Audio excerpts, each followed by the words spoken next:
The ZV-E10 Mark II has struck a chord with many content creators who have been waiting for a small, compact camera that delivers a powerful punch in image quality. The big question is it a camera that's worth investing in for people who have been waiting to pull the trigger on their go-to camera? Many times after a camera is released, there's a stage of hype followed by excitement for the next camera. Today, we will be testing out the hype and pushing the ZV-E10 Mark II to its limits in different filming applications and lighting environments. People will always have their opinions on what is good and not so good about this camera. But when it's all said and done, I have used the ZV-E10 Mark II as an overhead product shot camera. I tested out the 10 creative looks outdoors at the golden hour. I used it as a documentary camera, getting some B-roll with different skin tones indoors, along with outdoors in a crowded, uncontrolled lighting environment. As a studio headshot camera, as a travel camera, I tested it out in low light. I shot in bright sunlight with it. I used the cinematic vlog set function to get some sweet shots in 4K 24. I've shot slow motion shots with it in 1080, 120, and 4K 60. I've vlogged with it, tested out the audio. I've done some product shots and green screen work with it. I tested out its color fidelity by shooting an S-Log3 with a custom picture profile I created and the normal color profiles. I created a natural habitat and did some macro shots because I know that's becoming pretty popular nowadays, and I must admit I did have some fun with it. I shot some vertical content with it as a short form content creator would. I tested out its stabilization with different lenses attached to it, and I threw it up onto a gimbal for some cinematic type shots. I tested out its temperature thresholds and its media burn rate, along with its battery exhaust times. I did some wildlife video shots with it, and I got some street photography with it. I versed it against the ZV-E10, the iPhone 15 Pro, and the Osmo Pocket 3. I even made a comprehensive course with the ZV-E10 Mark II that has over 6 hours of instruction, and I explain each setting in detail. I provide practical examples of how to use them in real-world applications. I'm currently developing a follow-up course that focuses on shooting techniques to teach you how to apply this knowledge with hands-on demonstrations in different lighting environments. So I've had my fair share of usage with the ZV-E10 Mark II, and I'm confident to finally make a comprehensive review on this camera so that you can see if it's something that you may want to purchase. I'm excited to share with you what I like, what I don't like, and what I love today on the Film Alliance.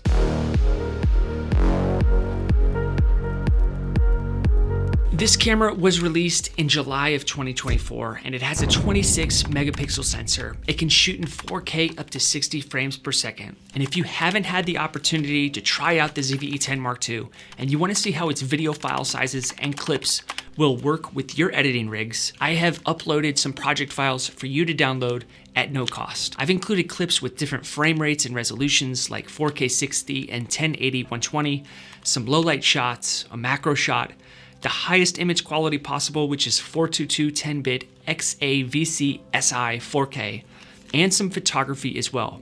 This will allow you to compare the images without having to deal with YouTube's compression. You can find a link to download that footage in the description below. Also, if by the end of this video you're still undecided about if you should purchase this camera or wait on the next one, I made a free camera quiz that may help you get on the right track, and I'll leave a link to that quiz in the description. I was able to film with this camera for over 30 days because Sony sent it to me as a pre-release in late June so I could test it out and review it. With that said, I did have to send the camera back, and they are not sponsoring this video. One of the most significant factors influencing the quality of your images is the type of lens that you use with your ZV-E10 Mark II. The APS-C lenses that I'll be using on the end for these comparisons are as follows. The kit lens, which is a 16 to 50mm f3.5 to 5.6, as if this was the only lens that I could afford and I wanted to just go out and start shooting with my brand new camera. The Viltrox 13mm f1.4 for some of those wide shots, some vlogging, and those expansive urban landscapes and skyscrapers. The Tamron 17 to 70 f2.8 to test out different skin tones and use it as a documentary lens. I used it for some macro shooting and for some vertical content. And the Sony 55 to 210 4.5 to 6.3 for some of those telephoto shots and for some wildlife. Up until now, I haven't encountered any limitations with it. It hasn't dropped any frames or produced any corrupt files, nor has it overheated on me when I'm using it in real-world situations. It hasn't become too hot to touch while I'm out filming in 4K 60, and it's never shut off unexpectedly. So overall, I think it's a very reliable camera. My experience with usability might be different than yours because I've owned the ZV-E10 for almost 3 years now, and I've used this camera for all different types of video shoots. So when I received the ZV-E10 Mark II, I kind of knew how it worked. I was able to pick it up and go out and just film with it in all different types of lighting environments. And although it has a different sensor, I was still able to expose kind of the same way that I did with the ZV-E10 Mark II because it has about the same thresholds. The body layout to me is very intuitive. It's very easy to just pick up and go out and start getting some great content with it. No matter what type of video I was shooting or whatever niche I was shooting for, I found it to be a great all-around camera. And that's normally not the case with every single camera that I shoot with, because sometimes some cameras are good for some things, but they're not good for other things. Like this action camera, the Insta360 X4, is spectacular for action shots and getting 360-degree sphere. But when it comes to getting those really high quality shots in low light, it's not gonna do as well as something like this. The only thing that I would say the ZV-E10 Mark II cannot do is get those action shots like an action camera would be able to get. So I really liked the functionality and usability from a real world use case perspective after using it out in the field quite a bit. Something that I wish it had that it doesn't have is a quarter mount thread right here on the side, so I could set this camera up on a gimbal or a tripod vertically rather than having to put it on a tripod like this and then tilting the tripod head to the side. But this just means that I'll have to purchase a cage, which I plan to do anyways because I like to protect my cameras. But when you add cages, then I'll have the quarter mount threads all around the camera and I could place it in any orientation that I want. I wasn't a big fan of the white body that they sent me because I was finding I was getting it pretty dirty quickly, but that could be easily fixed by just adding a camera cage to it and just shooting with cleaner hands and not in a run and gun situation. I'm also not a big fan of the plastic doors on the side because I've owned other cameras in the past with these plastic doors and eventually they will fall off and they leave your cameras susceptible to the outside elements like dust and water. And that's kind of dangerous to me because you don't want to be filming outside, and even if it starts to drizzle and you don't have the door on there anymore, if a little bit of water gets into that USB-C port, you might be in trouble. I did love the ability to be able to swipe left and right on the display and be able to touch the display in a pinch if I needed to get to different settings within the menu system and not having to go through the traditional menu system, whereas I couldn't really do that with other cameras like the older ZV-E10 Mark I. You kind of just have to go through the old menu system and use the buttons to find your way around. I love the mode button on the top, how it's a physical switch button now. You can switch between photo, video, and S and Q. And I love the fact that it has many options when it comes to customization. I can customize the outside of the camera just like I did with the ZV-E10 Mark I. And then on top of that, I have the menu system on the display that I can also customize. And then I also have the function menu. So there's just so many different ways to customize this camera, which is good for when you're out filming and you don't want to dive into the menu system to try to find those certain settings that you're looking for. The Mark I's media is found in the battery door, and that makes it troublesome when you are hooked up to any tripod system. The form factor has been really nice for me. It's a lot easier to hold than a bigger form factor camera like the A7S III that I'm shooting on right now, especially when it comes to inconspicuous shooting, mainly because you only need one hand, you don't need both hands to hold it. But with that being said, while I was out filming with this camera, shooting the ZV-E10 Mark I versus ZV-E10 Mark II, I had 2 security guards come up to me at 2 different times and tell me that I can't film on the premises. It is different than shooting with something like the Osmo Pocket 3 or a smartphone, but either way, it's a lot smaller than my A7S III. The body itself has a plasticky feel to it, but that just makes it a lot lighter. Some things that I look for when I go out to shoot with this camera is how does it feel in my hands? What does the stabilization look like? Does it get too hot on me when I'm shooting in 4K 60 bursts B-roll throughout the day? It felt great when I was holding it. I didn't feel like I was gonna drop it at all. I did love how the stabilization looked. It was a big improvement than what we got with previous cameras like the ZV-E10 and the ZV-1. And I also didn't feel it overheating on me at all. We'll talk more about overheating later in the video. But in this particular situation, I was in about 90-degree weather and it was hot outside. So I didn't know how it was going to react. But as far as just real life shooting for me, it was all good. I was surprised to see how the standard color profile in both the ZV-E10 Mark II and the ZV-E10 were so similar. I'm not a huge fan of that standard color profile, meaning no picture profiles applied or creative looks. To me, the images look oversaturated and the skin tones are definitely off. But I put the custom picture profile that I made for the ZV-E10 Mark I into this camera. It's a picture profile Cine 2 with some customization, and it gives it way more of a realistic looking skin tone along with more realistic looking colors with a small amount of grading in post-production. Although I wouldn't use that picture profile as my standalone profile. I would only use that custom profile that I created if I had a second camera with me and I was filming a 2-camera setup, because that picture profile will match up directly with both cameras. I was finding that my go-to picture profile with this camera when I was just using it as a standalone camera was S-Cinetone. S-Cinetone is a feature found in Sony cameras that is designed to make your videos look more like what you see in higher level productions. It does this by giving your videos rich and vibrant colors with smooth transitions between the different shades. That means your videos will look great right out of the camera without needing a lot of extra work to make them look good. I did throw this camera up onto a gimbal for a few different shots to really get that nice cinematic look, and I also didn't want to do any post-production stabilization if possible. Another reason I wanted to put this camera onto a gimbal was so that I could turn off active stabilization. The reason why I wanted to turn active stabilization off is because we get a pretty heavy crop when it's turned on. When I talk about camera crop, I'm referring to how much of the scene the camera captures. When stabilization is turned on, the camera might crop in on the image to help reduce the shakiness of the movement in the outside of the video frame. This cropping helps to keep the video steady by minimizing the impact of shaking or movement that you get, but it also means that you might not capture as much of the scene as you would without stabilization on.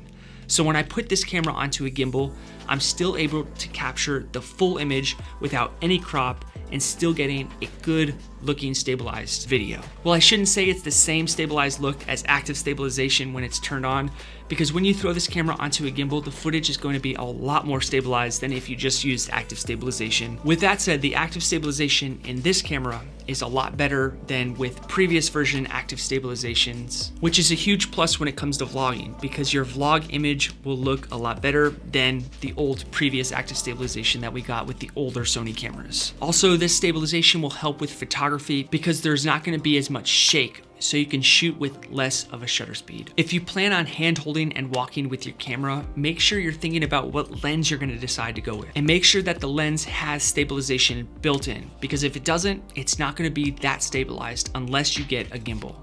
Also, don't forget, if you want to shoot in 1080-120, then stabilization will no longer be available. Speaking about frame rates and resolutions, the 3 main frame rates and resolutions that I used was 1080-120, 4K 60, and 4K 24. The file format of my choice is XAVC-HS 4K, and I like to use that format when I'm shooting in 4K 60 and 420 10-bit. I found that no matter what I'm using the camera for, no matter how much I shoot with it, the camera doesn't overheat at all. However, when I set the file format to the higher level, which is XAVC-S-I 4K, that's when I really started to feel this thing get pretty hot. I'll talk about that later in the video. And depending on which lens you're using, the 1080-120 footage is not going to be that sharp. Shooting in 1080p instead of 4K can have several benefits. Firstly, 1080 files are smaller and easier to manage, and they require less storage space and processing power. Also, 1080 footage can be more forgiving when it comes to editing and playback on older devices. For some projects, the difference in visual quality between 1080 and 4K may not be that significant, making 1080 a practical choice for certain situations. With that said, I was seeing a pretty big difference between 1080 and 4K, and I would only intermix those 2 frame rates in video with this camera if I had to, and if it was really good lighting. If I was in a low light situation, I would just shoot in 4K. When I shot in 4K 60, I was getting a small crop, wasn't too much. I think they said it's 1.1 times. But when you add the stabilization crop along with the 4K 60 crop, you're looking at about 1.6 times crop. Also, don't forget we're shooting with the Sony APS-C camera, and that means you're already getting a 1.5 times crop factor, meaning your field of view and your lenses will appear narrower than their stated focal lengths. This is because the smaller sensor in APS-C cameras captures a more narrow portion of the image projected by the lens, effectively magnifying the image. As a result, a 50mm lens on an APS-C camera will have a field of view similar to that of a 75mm lens on a full frame camera. If I was shooting with a full frame camera and using a 13mm lens, then my field of view would be very wide. If I was shooting with a Sony APS-C camera and using a 13mm lens, then due to that 1.5 times crop factor of APS-C cameras, the field of view will be equivalent to using a 20mm on a full frame camera. And then on top of that, you add the extra 1.6 times crop that you get from the active stabilization while you're shooting in 4K 60, and now you're at a pretty hefty crop. So it's all of those things that you have to consider when you're planning out what you will be filming and what lens you should use to get those shots. There's no crop in 4K 24, so that's one of the frame rates that I found myself using quite a bit. I especially like using that frame rate and resolution when I'm shooting in low light, because then I can keep my shutter speed to 1/50. I was in all different types of lighting environments with this camera. When I was in a super bright environment, I let the exposure go crazy by just setting it to program auto and seeing how it would react. Then I put it back into manual exposure and I added ND filters to it to try to hunker down on my exposure and see how much of the color changes. The ND filters reduce the amount of light that enters into the camera by allowing a wider aperture or slower shutter speed in bright conditions. Be aware that ND filters can affect the color science by reducing the intensity of light that reaches the sensor. This might cause a slight shift in color tones depending on what ND filter you're using. I would recommend picking up an ND filter that you know is going to keep the color fidelity correct within the camera. Otherwise, you might be in a situation where you're out filming with an ND filter and then you go somewhere else and you take the ND filter off and you're filming with it, and then when you go to post-production and you match up those two different clips, they're not going to match up, especially the skin tones and the skies. So just remember that as you're shopping for an ND filter. I also found in lower light conditions, I needed to pull out a lens like the Viltrox 13mm f1.4 so I could maximize the image quality without having to take my ISO up too much.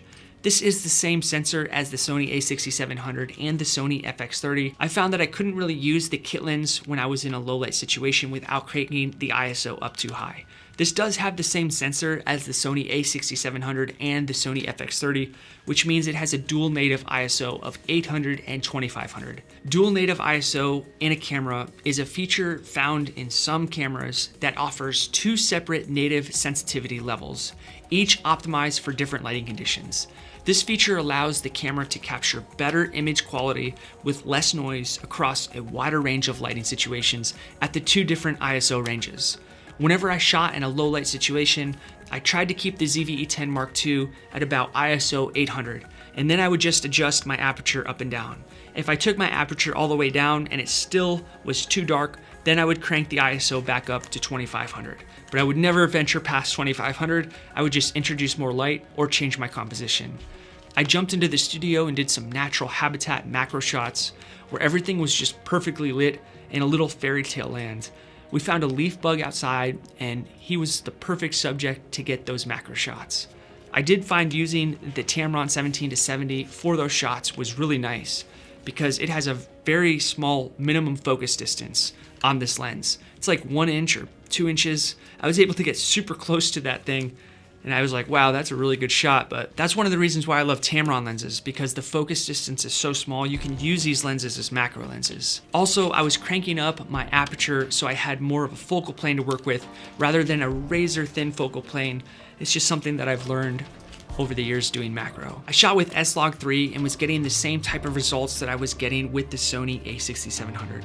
It has the ability to upload LUTs as well, so you can create your own LUTs or you can purchase some from somewhere else and then upload them straight to your camera so you can monitor what your S-Log footage will look like rather than having to guess. If you don't have the resource to pick up your own LUTs or create your own, you can always use the Gamma Assist inside of the camera, which gives you the ability to preview of what your shot will look like while you're shooting in log, so you don't have to guess and it doesn't look completely washed out. Because this camera is a 10-bit camera, you're really able to push and pull those colors when it comes to color grading in post, especially shooting in S-Log3. When you shoot in a standard color profile on a camera, the colors are already processed straight out of the camera. This means the footage is ready to use without any additional editing, except you don't have a say on what your colors should look like. On the other hand, when you're shooting in log, you capture a flatter, desaturated image with a wider dynamic range. This allows you more flexibility in post-production to color grade and correct your images to how you want to stylize them. Essentially, shooting in log preserves more image data, giving you more control over the final look of your footage during the editing process. So that's why it's important to learn log, learn how to shoot with it, and then make your videos even go to a higher level when it comes to image quality. Another great thing about being able to shoot in 10-bit with this camera is you can really do some good looking green screen work as long as your green screen is evenly lit. Usually I find that when I shoot green screens with 8-bit cameras like the ZV-E10, there's like a green hue around the products no matter how good I key it out. But with the 10-bit cameras, there's a lot more information, so it's a lot easier to key. And I think if you were a green screen type of person, you would love this camera for green screens. That also makes this camera great for product shots or overhead product shots. I was getting some outstanding looking images, and I could absolutely see myself using this camera just as my main overhead shot camera. I tested out the different creative looks and the cinematic vlog set that this camera comes with, which were definitely fun to use. And I could probably make an entire video on those creative looks because some of the creative looks that I was using I was pretty fond of. And some of the settings in cinematic vlog set actually made me feel like I was out shooting with an anamorphic lens. Some of the creative looks inside this camera I'm not a huge fan of, but there are 8 different parameters of how you can adjust it to customize it however you want. Also, the cinematic vlog set has 4 different modes that you can add to each one of the 5 presets. So there's a lot of things that you can do within the camera to change up your looks and give your videos a very unique look. Also, just like the Sony a6700, I was able to get some really nice looking photography with the ZV-E10 Mark II, as long as I had the right lens on it. It doesn't have an EVF or an electronic viewfinder like the Sony a6700, so that made it a little bit more challenging when I was out in the field trying to look at the display for photography. The EVF or electronic viewfinder on a camera is a digital display that shows you a real-time preview of the scene you're about to capture. It's like a small built-in screen that you can look through the box and see, and you can properly expose and make sure that your settings are all correct.